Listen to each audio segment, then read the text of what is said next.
I am right now at an amazing place. This is the grave of the great Muslim general Qutb Aibak. Now, he was someone that was born so far away from here. He was born in Turkestan, and he was one of the commanders of Muhammad of Ghor.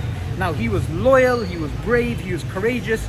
He was one of the commanders at the famous battle in 1191, the Battle of Tarain, which is a battle between a smaller Muslim force and a larger Hindu force that was actually made up of experienced warriors. Now, this was actually being led by Prithviraj Chauhan, and in 1191, sadly, the Muslims lost.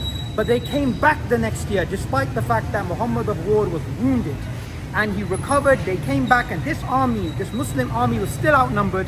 But in 1191, they decisively won, and they established Islam in that part of the world, in India, and Islam carried on in this region from 1192 all the way to 1857, just 2 years before The Origin of Species was published. So, you know, the Delhi Sultanate went on, and then afterwards you had the Mughal Empire. Now, what I want to do is, I want to speak about this magnificent leader, this great person, because he's buried here in Lahore, and Lahore has many magnificent Mughal sites, but this is somebody who played a pivotal role in the early years of Islam. And as Muslims, we should never forget the legacy of the great men who built those Islamic empires. Now, he was somebody that was a slave. He was trained in archery and horse riding.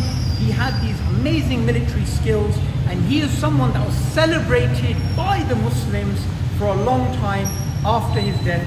Yet here he is in this grave, and he's been here for hundreds of years. We should make dua for him. May Allah bless him and give him the highest Jannah. May Allah allow us to be inspired by these heroes of Islam. May Allah allow us to see people like him being celebrated in the history books, in the madrasa, so all of us can understand the power that Islam has to transform people, whether they're Turkic or Afghan, Persian or African. Islam is there to transform simple people into these juggernauts of faith that can build empires. Let's look up his history, let's celebrate his life, let's make dua for him. Jazakallah khair for watching.